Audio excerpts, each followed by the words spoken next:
Welcome to the Faith Church Peshtigo podcast. You can connect with us online at faithpeshtigo.com. We're also on Facebook. Just search for Faith Church Peshtigo. Today's podcast features a conversation between Pastor Jay and Pastor Robbie discussing the sermon from June 7th, 2020. Hello, everyone, and welcome to the Faith Church podcast, episode 23. I am one of your hosts, Jay, and joining me on this very special episode is one Robbie Helene. Hey, guys. So this is the Michael Jordan episode. It is. That is the official radio term for episode 23. Yep. You know what it should be is the Ryan Sandberg episode. Ah. Yeah. Also a good choice. Yes. He was number 23 before. Actually, it's about the same time. That was back when I almost sort of paid attention to sports a little bit. Almost sort of. Mm-hmm. Yeah. I was a big Ryan Sandberg fan. I had like a big baseball card collection. My kids just found all of my baseball cards, and so they were going through all of them, and they're like, you have a lot of Ryan Sandberg. And I said, yeah, that was my player. I don't know, did you ever collect baseball cards? I did. Okay, so there kind of was the thing where you get a player that you'd say that's Yeah. my Remember, my we player. were just talking about that the other day, and you reminded me that all of my cards are totally worthless. Oh, that's right, we were talking about that. Yeah, because all of them were, because anything you collected in the 80s and the 90s, because of all the fraud that was going on and how they would overproduce all of these cards, and so they're just worthless, even the ones that we thought were super valuable at the time. They've fixed that now. The industry has gone through all this reform, and so now they're actually numbered, and they're like little pieces of art or whatever. But oh well. Well, that was my whole retirement plan, so I've got to renegotiate. I got to come up with a new strategy now moving forward. Yeah, I'm good. I'm glad you told me now. Well, Yeah. there's time to readjust. Yeah, I feel like I'm safe because mine was in Beanie Babies. So I feel like that's going to make a comeback. No? Is that not a good? You got me with that one. I think that was a get. All right, well, so I really did get Robbie. That's not very common. Robbie's he's a very together guy. Anyway, so it's good to have you back though, man, because It is good to be back. Jeff's been holding down the fort trying to rein me in. And That's really a two-man job. it is. So I think everybody's glad that you're back. Not because Jeff, we need to have one of these where it's just you and Jeff. And then it would be much more civil conversation, I feel like. That you think so? Well, I mean, It'll be very polite. yeah. That's what I mean. It might be a little dull. We both kind of have that NPR sort of voice. You bring all the energy, Jay. Yes. I've been told that, for better and for worse. So we had a Bible and barbecue at our house last night. How did that go? That was, or 2 nights ago, sorry. It was amazing. What is Bible and barbecue for those who don't know? Yeah, so Bible and barbecue is our junior high and high schoolers get together and cook some food and play some games, have a devotion and whatnot. And so right now, it's interesting because right now during this time, it's hard to know, do we do that? Should we not? But we are outside. And so we played, I think, Ultimate and kickball and all kinds of things. It was fun. And I get to revert back to being like camp counselor Jay. I bet that's fun. Well, it depends on who you ask. If you ask Lauren, I think fun is not the word she would use to describe that. Maybe slightly embarrassing. I don't know. If you ask my kids, they're not sure. Is it fun for others who are not a part of your immediate family?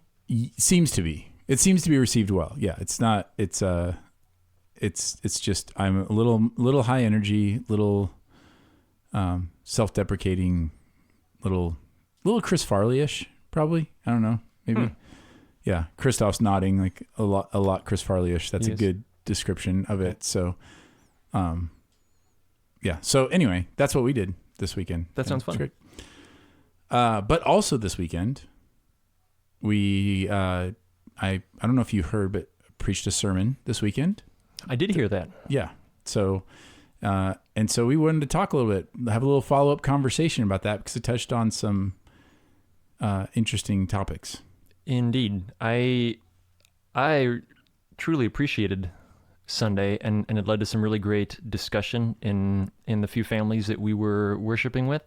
And I know, I mean, we always talk about how when we're done with a sermon, there's always things that we wish we had said or said differently or added or not said.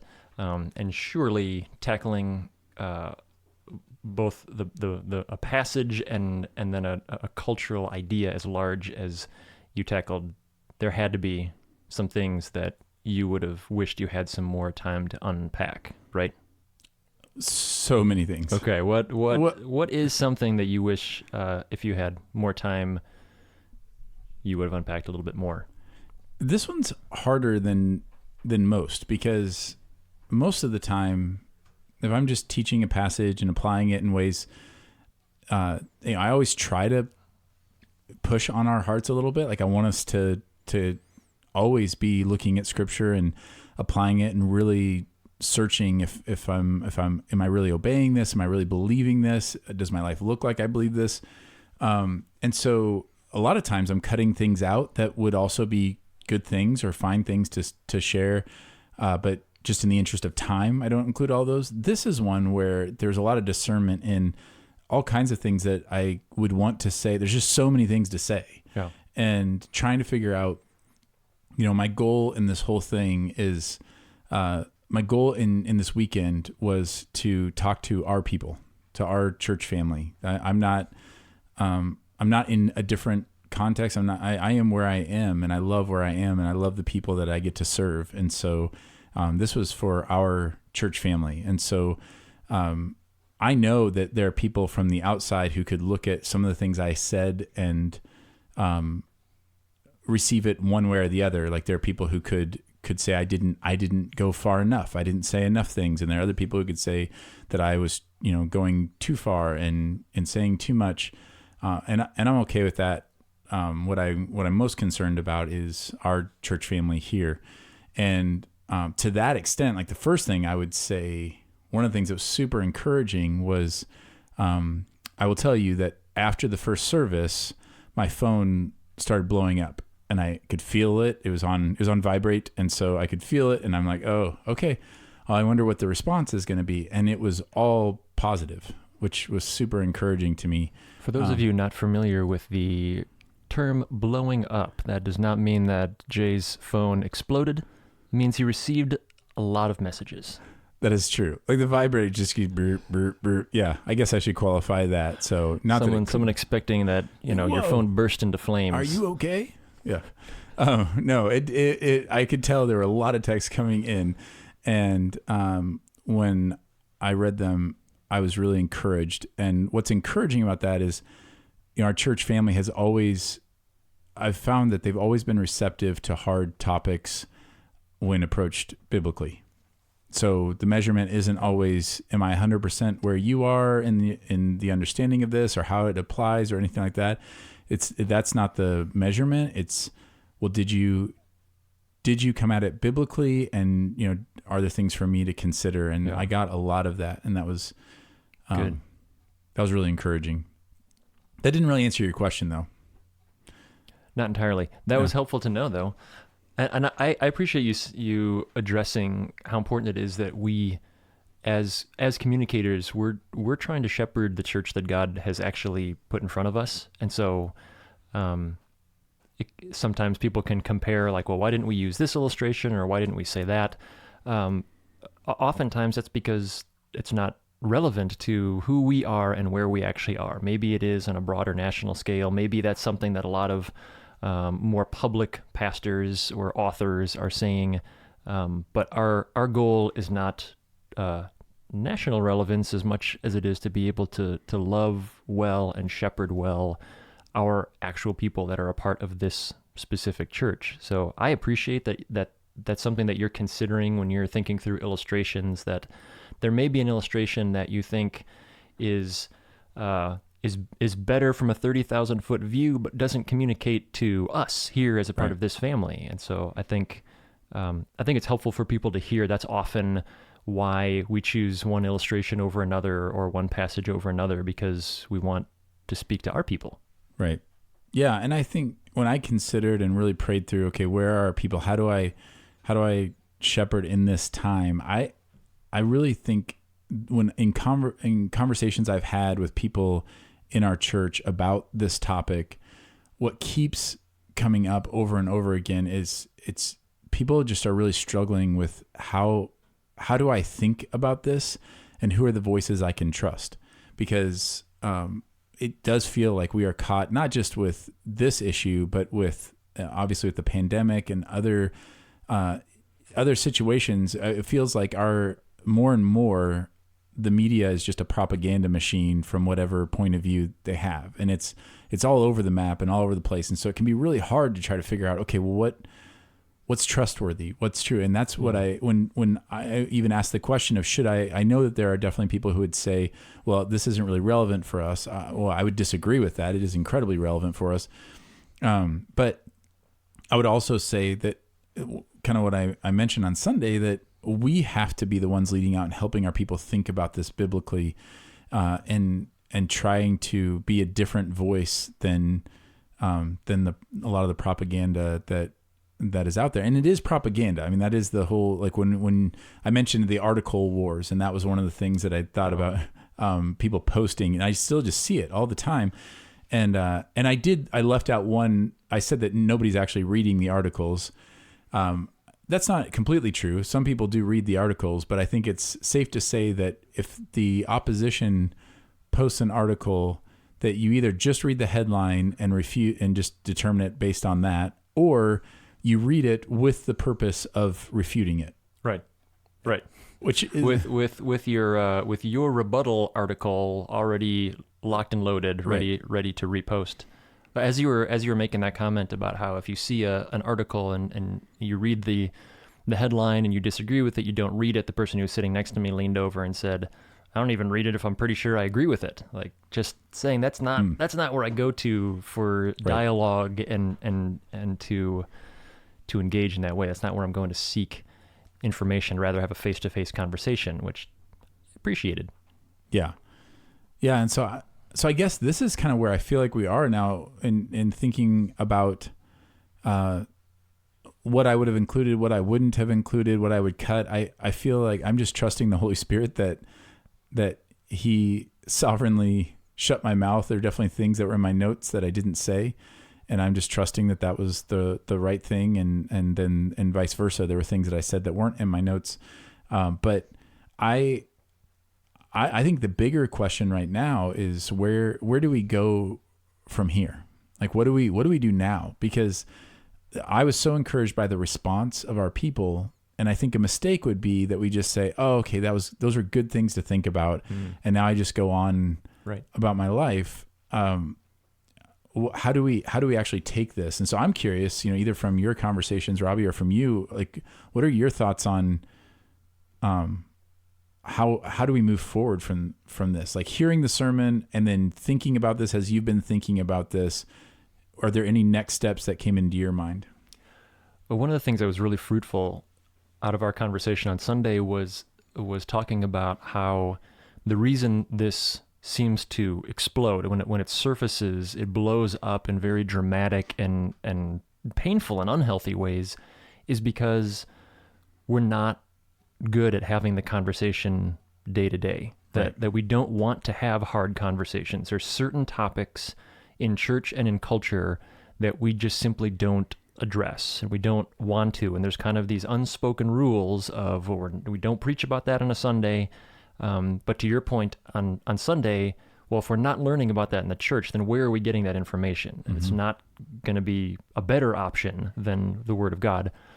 And so one of the things that came out of our conversation was moving forward, we need to continue having this specific conversation and then use this, in a sense, to practice having more difficult conversations, because there are certainly other aspects of injustice and cultural issues and idols within society that we want to address and that are within the church.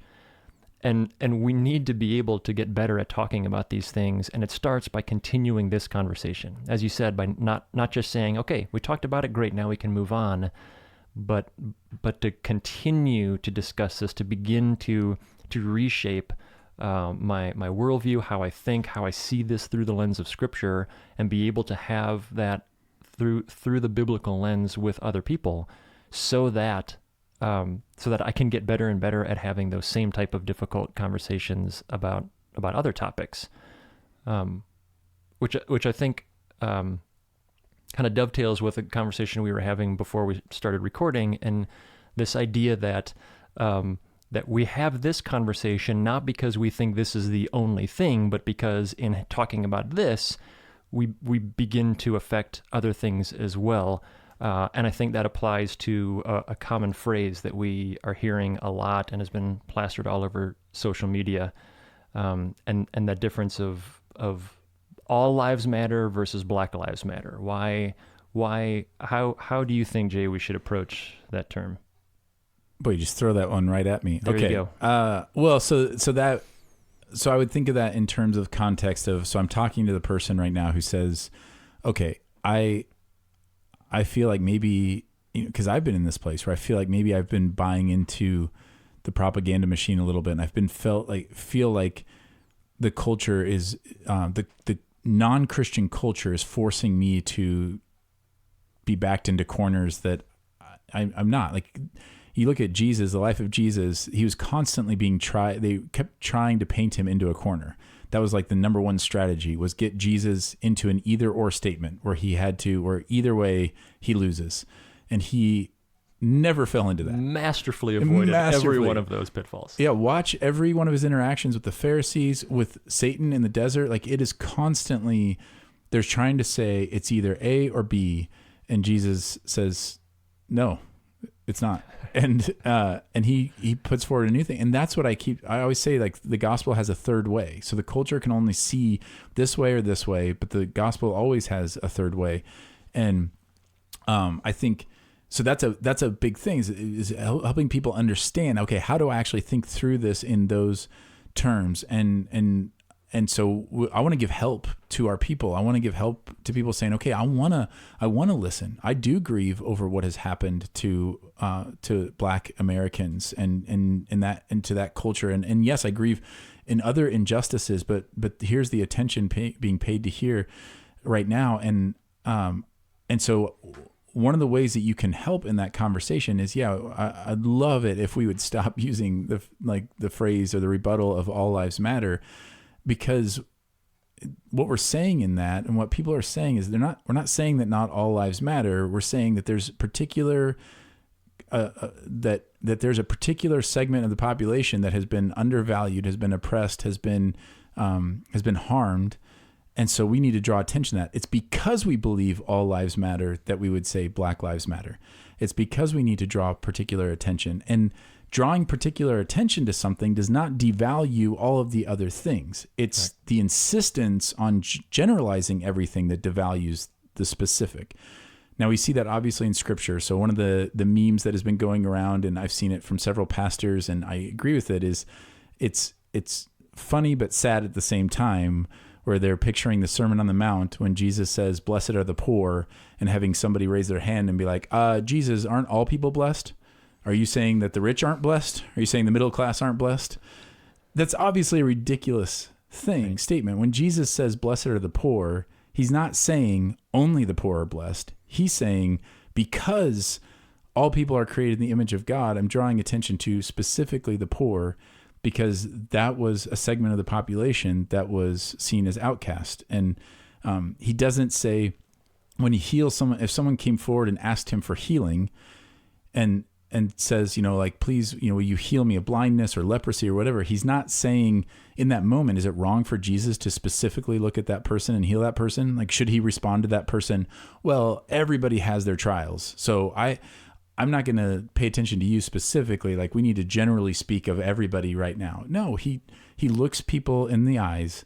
He listens to them. He hears them, and then he heals them specifically. And that specific story then says something. It does say something bigger, but you don't say the bigger thing by ignoring the specifics. That's actually how you communicate the bigger thing. Yeah, it actually draws greater attention to the bigger thing. For Jesus to reach out to the leper and in a sense say, lepers matter.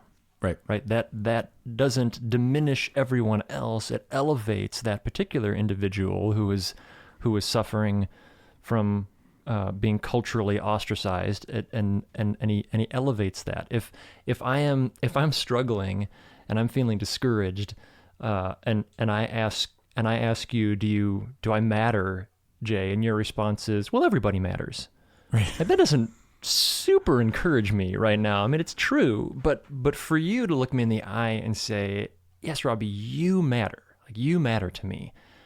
That communicates both a deep love for me and a general sense of the value of people in general. So I think, and we realize that it's a loaded term, because there's a whole movement, and there's specific organizations wrapped up in that. And so please don't hear us necessarily saying, we, as you've already said, like, we're not trying to agree with one particular side of propaganda versus another. We just want to protect ourselves from having that knee-jerk response to a phrase that is meant to communicate value and dignity and the beauty of being an image bearer of God that is unique as He created us, and not immediately respond to that in a knee-jerk, well, no, here's why that's wrong, and inadvertently, accidentally devalue somebody else in the process of that. Right. Which I think is a really good example when you say that illustration of you coming to me and saying, like, do I matter? And if I generalize that, that's actually unloving, and that would be a discouragement. It'd be a further discouragement. That's what I see happening right now. That's what's disconcerting about it, is to have our Black brothers and sisters saying, this is a problem. And then when we respond, well, everyone's got problems. That's not helpful. Yeah. It's true. It's not helpful. And, I think about, there's just so many other examples of this. We draw attention to specific issues that are representative of bigger things that are going on. But we're saying, if it's not true, like, if Black lives don't matter, then all lives don't matter. Like, you have to draw attention to that. So that would be one thing. It would be an encouragement, is that would be a good thing to say, that if you say Black lives matter, you're not saying that everybody else doesn't matter. You're not saying that you're anti-law enforcement. You're not saying you're not saying those things. You're saying, I hear this, and I'm listening, and I'm paying attention, and I agree that this segment matters, and segment of our culture and our population. And there are other ways to express your support then, for other factions. Like, I think it is good and healthy to say, okay, if we're going to deal with, like, say we're going to deal with police brutality, like, you just statistically can't argue. I mean, people try to put out things, but statistically there's disparity there, and that's not okay. Like, we need to say that's not okay, but there's a way to do that you're not going to just scapegoat all police officers and say, well, the problem is police officers. If we just didn't have police officers, then we wouldn't have any of this. Well, no, because this is much more systemic than that. This is much more deeply rooted and seated in our culture and in our nature than just in one segment of the population. And so when you're dealing with this big of an issue, it is going to take kind of piece by piece going through it, and saying, okay, I'm going to deal with this issue. No, this isn't okay. It's not okay with me that if you're a Black man, you're 5 times more likely to be imprisoned. Like, that's not okay. Now, why is that the case? How did that happen? Well, there's a lot of discussion that goes around that, but you can start by saying, that's not okay. And I hear that, and I hear that frustration and the hopelessness that comes from that.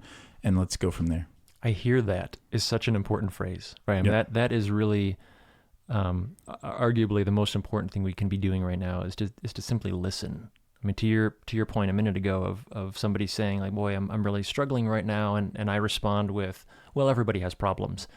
I could actually be saying that in an attempt to be encouraging, right? I mean, that sounds dismissive. It sounds like, quit your crying, everybody's got problems. But you could also say that in a way of, well, I'm trying to make you feel like, you're not alone in this. Like, people Right. are struggling everywhere. We're with you in that.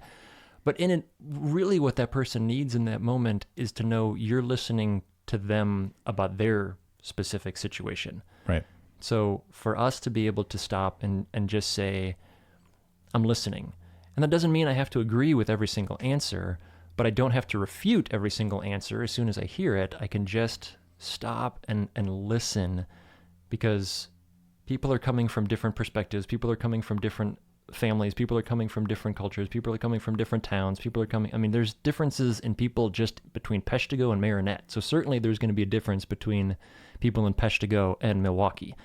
Sure. And so to be able to stop and say, you've had a very different experience than me, tell me about it. Help me understand your perspective, and to be able to listen to one another long enough to be able to address that truly with the gospel, rather than refuting on points that I can't even possibly understand before we even get to what the real heart issue is. Yeah, and I think, for people to have that tool, those tools kind of, I would say a good place to start is not only listening, but then be really mindful of heart issues that come up. It's so easy to respond defensively to things, but defensiveness it's not a Christ-like character trait. And so when I see that in myself and I feel the need to defend myself, I should take a step back of that. So I would say defensiveness is something to avoid. I would be careful of deflection. Watch for that. Deflection is the okay, someone says this, but like, well, yeah, but what about this other thing? That isn't what they're talking about. It's a side issue or something that may be related or maybe a playing out of it, but that's deflection. Like, you're still not listening to actual concern that somebody has. And so I think if we can do that, if we can have some of those conversations, not get into the social media wars, not just spout off like some random article headline or whatever, but to actually listen to real people who who have had those experiences, and as best as you can have face-to-face conversations. We're talking about how it's quite difficult right now, that we're not really always allowed to do that or not encouraged to do that, but it still would be really, really important. And I think, and then we mentioned it earlier, the Sermon on the Mount. Read through the Sermon on the Mount. Like, what are the defining marks of what does it mean to be a part of the kingdom? And you'll see things on being merciful and being a peacekeeper. And we need to be reminded that we so easily buy into this idea that the goal is to have all the right answers and all the right conclusions. And it's not. We are called constantly to have the character and the character of Christ and the nature of him, and to which, when you watch Jesus in his interactions, his number one goal is not to fix everybody's answers. It is to always dig deeper. Jesus is a masterful listener. So he listens so well that he often answers the question that somebody's really asking, even though they say it's about this. He's going after the heart of what they're actually after. And in doing that, he's communicating bigger truths around him. And so if we're going to say that we believe everybody is made in the image of God, and we're going to truly love God and love people, then we should be known as the people who are the quickest to listen, that the people who are most interested in what a person's actually saying and what they're actually getting at, and that we can deal with those things, and that we're not going to be held hostage to, to buy into the lie that by saying this thing is important means that we're saying that not other things are important, or that we're actually disparaging some other thing. Like, we don't have to be backed into that corner. And so I would just encourage Christians in that. Like, you don't let the enemy back you into a corner. Yeah. That's what really makes this a unique opportunity for us, is the answer to how should we respond in the circumstance. Spoiler alert, is how we should respond in every circumstance. Yeah. Like, it's not different when we're talking about race than it is when we're talking about any other cultural or familial or personal issue, where we should walk in a Christ-like manner. We should be quick. We should always be quick to listen and slow to speak and slow to become angry. We should always love mercy. We should always love others the way we have been loved. We should always love one another as a demonstration of the way Christ has loved us. Like, all of those things, loving and living like Jesus, are how we're supposed to handle all circumstances. This gives us an opportunity to practice that so that by God's grace, we can respond a little bit more like Jesus in the next situation. Yeah, I think, so here'd be my last thought on that as far as, I was thinking about the whole, obviously the slow to speak and quick to listen, slow to speak, and slow to become angry, which is the exact opposite of what I would say happens on social media. I mean, like literally the exact opposite. Yes, so in every way. I don't listen. I see an article, a headline, I quickly rush to judgment. I don't take my time in listening to what's going on there. I quickly respond to it. I put out my thoughts in that, and I become angry so fast. And I just want us to be aware of the fact that we're being baited. Right. Like human nature all over is being baited. So one of the things that, if you have a journalism background, you know that the people who write the articles don't choose the headlines. Like a lot of people think that the person who writes the article chooses the headline. They don't. Like 9 times out of 10, they don't have any say in what the headline of the article is. The people who set the headline to the article, their only goal is to get people to click on the article. That's it. They don't care if the headline is representative. I can't tell you how many times I've clicked on an article and then read the article and said that had nothing to do with the headline. That was a terrible headline for that article. For better or for worse, it could be anything, but that's called clickbait. Like the whole idea is the person forming the article, they want to elicit an emotional response from you that will drive up their numbers. That's all they care about. Right. So because they get paid. Right. That's how they get paid. They get paid for getting me angry enough to click on it. Right. And every time I fall for it, I just play right into those hands. So refute that. Yeah. If you want to click on an article and read it, then read it. And then, you can have some thoughts on that, but we just need to know where the time and the place is. And right now, I just want to encourage us and encourage that we'll continue to talk about this. We're still trying to figure out how do we move forward then as a people. Like I said, the response was so strong of people saying, I need this. I need to be thinking about this in different ways, and I didn't know where to turn. And so I feel that's part of why I was repenting on Sunday and just saying, this is my job. Like we have to, as elders, be leading our people in this and helping us handle this. If we don't do that, then we're just turning our people over to only hear from the news, the propaganda machines that are going on out there. And that's going to lead to us being incredibly divided. And so hopefully we can continue to kind of shepherd us along the way. We're not sure what that's going to look like. We're still trying to figure some of that stuff out. But this is how you guys could help us.